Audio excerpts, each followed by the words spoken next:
May 24th, 1941, 5:52 in the morning. The Denmark Strait, a cold corridor of water between Greenland and Iceland. The sea is restless, steel gray, rolling in long, heavy swells. Wind cuts low across the surface, sharp enough to sting exposed skin. On the bridge of the British battlecruiser Hood, Lieutenant Commander Ralph Kerr grips the cold railing and peers into the mist. Somewhere ahead, beyond the shifting wall of fog and spray, a shadow moves, large, fast, dangerous. Then the horizon flashes. A deep, thunderous crack rolls across the water, not once, but in rapid succession. German guns, heavy guns. The sound does not echo so much as it presses down, like weight on the chest. In that moment, every man on Hood knows the name of the ship firing at them. Bismarck. She is the largest battleship Germany has ever sent to sea. New, powerful, built to challenge British control of the Atlantic. And now at dawn she has found her prey. Captain Ralph Kerr does not flinch. Orders snap across the bridge. The ship turns slightly, bow cutting into the swell. The crew moves with practiced speed, boots ringing on steel decks, hands steady despite the rising fear. These men have trained for this moment. Still, training does not quiet the voice in the back of the mind, not when facing a battleship designed to kill ships like this. On Bismarck, several miles away, Gunnery Officer Adalbert Schneider watches through rangefinders as the British ships grow clearer with each second. Hood, the pride of the Royal Navy, a symbol more than a ship. Schneider feels a tightening in his stomach. This is not just another target. This is history unfolding in real time. Bismarck fires again. The shells rise high, invisible against the pale morning sky, then plunge back down. One falls short. Another straddles Hood, throwing up two towering columns of water that crash down over the deck. Spray washes across the bridge windows. Men blink, wipe their eyes, and stay at their posts. Then it happens. At 5:57, a single shell finds its mark. There is a brief, almost unreal pause. A flash deep inside Hood. Then a roar that tears the ship apart from within. Fire erupts skyward. The forward magazines detonate in a violent chain reaction. Steel folds. Decks vanish. The ship breaks as if snapped by an unseen hand. In less than 3 minutes, HMS Hood is gone. Over 1,400 men disappear into the freezing Atlantic. Only 3 survive. Silence follows, heavy, stunned. Even the sea seems to hesitate.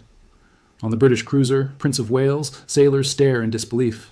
Some do not speak. Others whisper Hood's name as if saying it might somehow pull her back from the water. The shock is physical. The unthinkable has happened. And now there is only one thought left. Bismarck must not escape. News of Hood's destruction races across the British Isles within hours. Radios crackle in operations rooms. Admirals read the reports in silence. For Britain, this is more than a military loss. It is a wound to national pride. Hood was not just a ship. She was reassurance. She was permanence. Winston Churchill's order is brief and absolute. Sink the Bismarck. Across the Atlantic routes, the hunt begins. Destroyers scatter into the gray vastness. Cruisers spread out like fingers searching in the dark. Battleships turn their bows westward. From Scotland to Gibraltar, British naval power shifts with a single purpose. The ocean becomes a chessboard, and every square matters. On Bismarck, Captain Ernst Lindemann allows himself no celebration. Hood is gone, yes, but the mission remains unfinished. Bismarck is not here to chase glory. She's here to break Britain's supply lines, to reach the relative safety of occupied France, where German air cover and repairs await. Fuel is already a concern. Damage from the earlier fight has slowed her. Oil leaks leave a thin trail on the water, an unwanted signature stretching across the sea. Lindemann knows what this means. The Royal Navy will follow that trail like blood in the water. Night falls. The Atlantic grows darker, colder.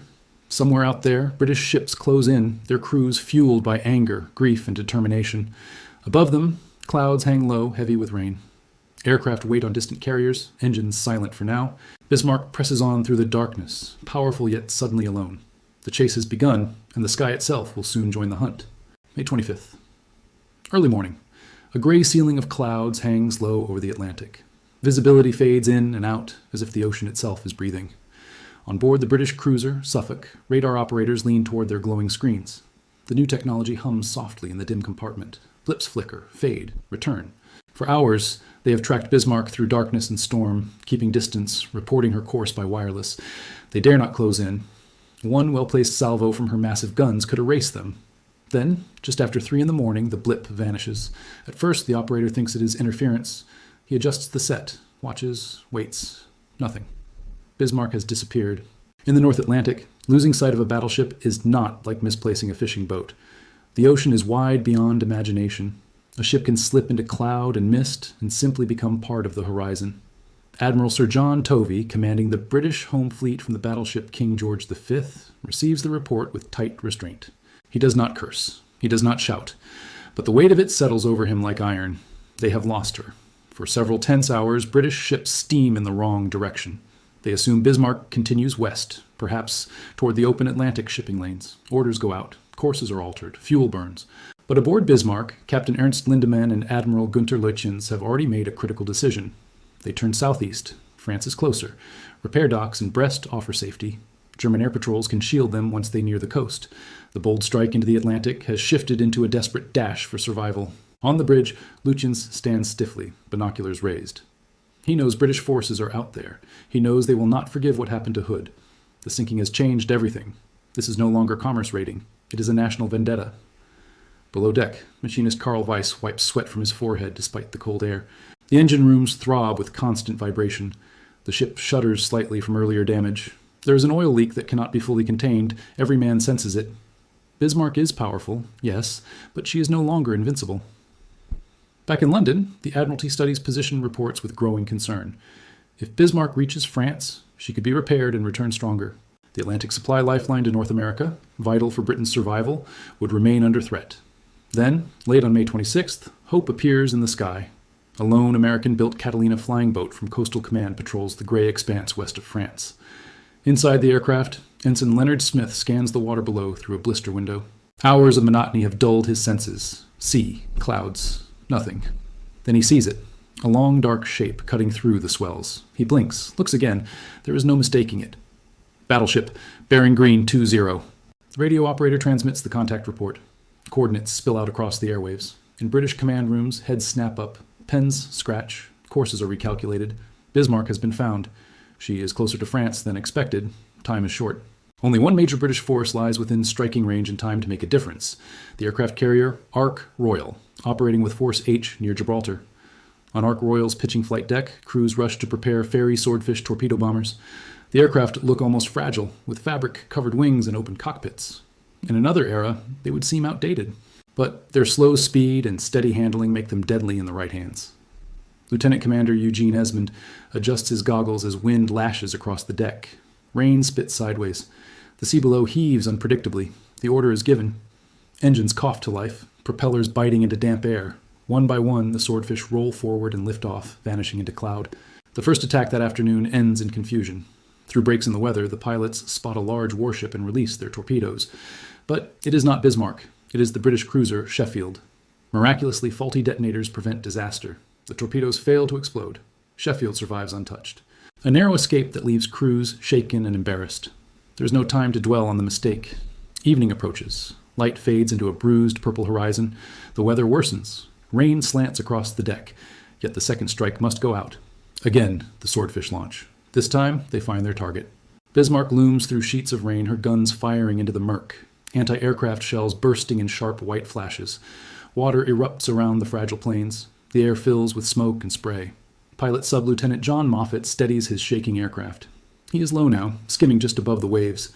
The battleship ahead looks enormous, steel rising from the sea like a moving fortress. He lines up, breath held. Finger tightens. The torpedo drops. It slips into the water and vanishes beneath the surface, leaving only a brief ripple. Seconds stretch. Then, against the stern of Bismarck, a violent plume of water explodes upward. On the German battleship, men are thrown from their feet. The ship lurches. Something is wrong. Very wrong. The torpedo has struck near the rudders. Below deck, damage control teams scramble through dim compartments already slick with oil and seawater. Reports shout back and forth. The rudders are jammed, locked at an angle. The ship begins to circle slowly, helplessly, unable to steer a straight course. On the bridge, Leutzschens stares at the compass repeater. It does not respond. Bismarck, pride of the German fleet, can still move forward, but she can no longer escape. Night closes in around her, and with it, the British fleet. May 26th, late evening. The Atlantic is black now. Wind howls across the decks of Bismarck, carrying spray that stings like needles. The ship carves a wide, helpless arc through the water, her bow rising and falling as if she is searching for a path that no longer exists. In the steering compartment, Chief Petty Officer Heinrich Schumann stands ankle-deep in seawater. Emergency lights cast a dim yellow glow over twisted metal. The torpedo explosion has jammed both rudders hard to port. They are locked at an angle, frozen in place. Men strain against hand wheels. Others attempt to cut free damaged machinery with torches that spit sparks into the damp air. Every effort ends the same way. The rudders do not move. Above them, on the bridge, Captain Ernst Lindemann keeps his voice steady. Orders are short, controlled, but his jaw tightens as reports repeat the same verdict. The ship can make speed. The ship cannot steer. Admiral Gunther Lütjens sends a final signal to Berlin. The message is calm, almost formal. It does not mention fear. It does not mention the circling course. It simply states that the battleship will fight to the last shell. Across the dark ocean, British destroyers close in. On HMS Cossack, young signalman Peter Harrington grips a pair of binoculars, searching the horizon. He can barely see more than shadows and the occasional flare of distant gunfire. Word has spread across every deck in the fleet. This is the ship that sank Hood. This is the target. The destroyers attack first. Through the night, they rush toward Bismarck in waves, launching torpedoes, then turning sharply away to avoid the battleship's heavy guns. Each approach is tense, almost intimate. The black outline of Bismarck looms closer, her secondary guns flashing in sudden bursts of orange light. Water erupts around the British ships as shells crash down. One lands close enough to Cossack to drench the deck in freezing spray. Men are thrown against railings, yet they keep coming. Most torpedoes miss in the darkness and heavy seas. A few may strike, but none change the outcome. The real damage has already been done. The rudders remain jammed. Bismarck continues her slow, circling march through the night. Inside her hull, exhaustion spreads. Boiler room technician Karl Weiss feels the vibration of the engines beneath his boots. They are still strong. The ship still has power. That makes the helplessness worse. It is like having legs but no sense of direction. Around midnight, Lütjens walks briefly onto the bridge wing. The wind tears at his coat. Rain lashes sideways. Somewhere beyond the darkness, British battleships are approaching. He knows the names: King George V, Rodney, heavy ships, fresh guns. The sky offers no cover now. Dawn creeps slowly over the Atlantic on May 27th. At 8:47 in the morning, lookouts aboard the British battleship Rodney spot her first. A dark silhouette against a pale horizon. Smoke trails faintly behind her. She's still moving, still afloat, but her course is erratic. On Rodney's bridge, Captain Frederick Dalrymple Hamilton studies the shape through binoculars. He does not see a monster. He sees a wounded ship. Beside Rodney, King George V turns into position. Admiral John Tovey stands silently, aware that this moment carries the weight of Hood's memory. At 8:49, Rodney fires. The blast shakes the ship from bow to stern. Twin columns of flame leap from her forward turrets. Seconds later, the shells land around Bismarck in towering fountains of water. King George V joins in. Bismarck answers back. Her forward guns fire in defiance, thunder rolling across the sea. For a brief time, the duel feels balanced, steel against steel. One of Bismarck's shells lands close enough to Rodney to send shards of metal skittering across the deck. But the odds are no longer even. Rodney closes the distance to near point-blank range by battleship standards. Her 16-inch shells hammer into Bismarck's superstructure. Bridges collapse. Fire control positions are smashed. One by one, the German guns fall silent. On Bismarck's deck, chaos unfolds. Signalman Otto Klein struggles to his feet after a violent impact throws him across the deck. Smoke fills the air. Splinters of steel rain down. He cannot hear properly anymore. Only a dull ringing remains. Another shell hits near the forward turrets. Flames shoot upward. The massive guns that once sank Hood now sit twisted and silent. Inside the hull, damage control teams fight spreading fires. Water pours into compartments. Communications fail. Officers shout orders that may or may not be heard. By 10 in the morning, Bismarck is no longer firing. She drifts, battered and burning, her upper works shattered. British shells continue to strike, but there is less resistance now. It is no longer a duel. It is the final act of a hunt. Admiral Tovey faces a difficult choice. His ships are low on fuel. U-boat reports circulate. The Atlantic is not forgiving. He cannot linger longer than necessary. The cruiser Dorsetshire moves in to deliver torpedoes. From close range, she fires. Explosions rip through Bismarck's side. The great ship lists heavily to port. Seawater floods through shattered compartments. On decks, surviving crew members cling to railings, to fragments of structure, to anything that remains upright. Shortly after 10:40, Bismarck begins to roll. The Atlantic that carried her so proudly only days before now rises to claim her. The massive hull turns, exposing her red-painted underside for a brief, surreal moment against the gray sky. Then she slips beneath the surface. The water closes, smoke drifts, debris scatters. Hundreds of men struggle in the freezing sea. The hunt is over, but the ocean is not finished yet. May 27th, 1941, just after 11 in the morning. The Atlantic looks almost calm now. Where a battleship stood only minutes ago, there is nothing but oil spreading in dark ribbons across the surface. Bits of wood, twisted metal, a floating life ring with no one holding it, and men, dozens at first, then hundreds. They cling to debris, to each other, to hope that feels thinner with every passing minute. The water is near freezing. It steals breath on contact, muscles lock, fingers refuse to close. On the British cruiser, Dorsetshire, Captain Benjamin Martin watches through binoculars. The order is given to lower ropes and throw lifebuoys. Sailors rush to the rails. Some hesitate for a fraction of a second. These are the same men who cheered when Hood was avenged. Now they see faces, young faces, pale with shock, hands raised weakly from the water. Seaman Harold Briggs leans over the rail and shouts, "Grab it! Grab the line!" His voice cracks in the wind. A German sailor, no older than 20, reaches with shaking arms. Briggs pulls with everything he has. Others join him. The man is hauled aboard, collapsing onto the wet deck, coughing seawater. Nearby, another survivor disappears beneath a swell before anyone can reach him. Time works against them. Dorsetshire and the destroyer Maori pull as many men from the sea as they can. But the Atlantic does not forgive delay. Reports of U-boats in the area spread quickly across British radios. The hunters now feel vulnerable. Reluctantly, painfully, Captain Martin orders the rescue to end. Lines are cut. Engines increase speed. The ships turn away, leaving hundreds still in the water. It is a decision made for survival, not cruelty. Yet for the men watching from the decks, it will never sit easily. Back in Britain, church bells remain silent. There is no celebration, only confirmation. Bismarck has been sunk. In London, the news moves through the Admiralty like a steady breath released. The loss of Hood had stunned the nation. Now, balance has been restored. Not joy, not triumph, something quieter, relief. Across the Atlantic, American newspapers pick up the story quickly. For readers in New York, Chicago, and small towns across the Midwest, the battle feels both distant and close. The Atlantic shipping lanes carry food, fuel, and material support that Britain depends on. A powerful German battleship roaming free would threaten that fragile bridge between continents. In Berlin, the mood is different. Admiral Erich Raeder studies the reports with a heavy expression. Germany has lost one of its most modern warships. More than 2,000 men have gone down with her.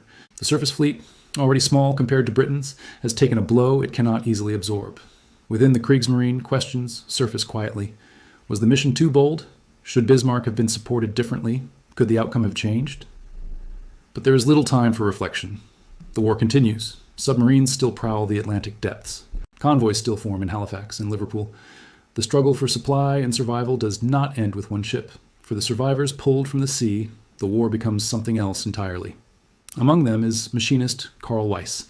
He lies wrapped in a blanket aboard Dorsetshire, shivering uncontrollably. He does not remember how long he was in the water. He remembers only the sound of the final roll, the angle of the deck beneath his boots, the sudden rush of cold. He stares at the gray sky above and wonders how a ship that seemed unstoppable only days ago could vanish so completely. On the British side, signalman Peter Harrington writes a short letter home days later. He does not describe the explosions. He does not describe the sinking. He writes about the faces in the water, about how quiet the sea became afterward. He ends the letter with a simple line, "I think this one will stay with me," because that is the truth of it. The pursuit of Bismarck was not just a clash of steel and strategy. It was human. It was fear on a dark bridge. It was a torpedo pilot flying through rain toward gunfire. It was sailors pulling strangers from freezing waves. And it was a reminder that even the most powerful warship afloat is still subject to chance, to weather, to a single hit in the right place. The Atlantic remains vast, gray, unmoved by flags or names, but something has shifted. For the first time since the fall of France, Britain has hunted down and destroyed a major German capital ship in open ocean. The message travels far beyond Europe. The Royal Navy can still reach you. Yet beneath that message lies another, quieter truth. Power at sea is changing. The sky played a role in this victory. Slow, fabric-covered aircraft launched from a carrier delivered the blow that heavy guns could not. A torpedo, dropped by a biplane in foul weather, sealed the fate of a giant. The age of the battleship is beginning to feel uncertain, and the Atlantic War is only growing more complex. In the days after May 27th, 1941, the Atlantic looks the same as it always has. Gray, endless, indifferent. Convoys still gather in Halifax. Merchant captains still study weather charts. Sailors still scan horizons for shapes that do not belong. Yet something fundamental has shifted beneath the surface of events. The hunt for Bismarck has ended, but the lesson lingers. On the deck of the carrier Ark Royal, ground crews move quietly among parked aircraft. The same ferry swordfish that braved wind and flak now sit folded and secured. Fabric wings ripple gently in the breeze. They look fragile, almost outdated, in a world rushing toward faster machines. Lieutenant John Moffat stands beside his aircraft, staring at the ocean. He does not speak much about that evening attack. He remembers the rain on his goggles, the burst of anti-aircraft fire, the moment he released the torpedo and pulled away, unsure whether it would matter. It mattered. The torpedo that struck near Bismarck's stern did not shatter the ship in one dramatic explosion. It did something quieter. It locked her rudders. It stole her freedom of movement. It turned a modern battleship into a drifting target. For generations, naval power had been measured by the size of guns and the thickness of armor. Bismarck carried both in impressive measure. Her main battery could fire shells weighing nearly a ton. Her armor belt was built to withstand direct hits from rival capital ships. And yet, it was a slow-moving biplane, flying low over rough seas, that determined the outcome. In Washington, naval planners study the battle with careful interest. The United States is not yet formally at war in May 1941, but American observers follow events closely. The Atlantic is a shared highway. What happens there matters deeply. Officers at the Naval War College discuss the engagement in quiet rooms. They note how aircraft from a carrier extended the reach of the fleet. They observe how surface ships alone struggled to pin down a fast opponent in open ocean. They see confirmation of a trend already underway. The sky is no longer separate from the sea.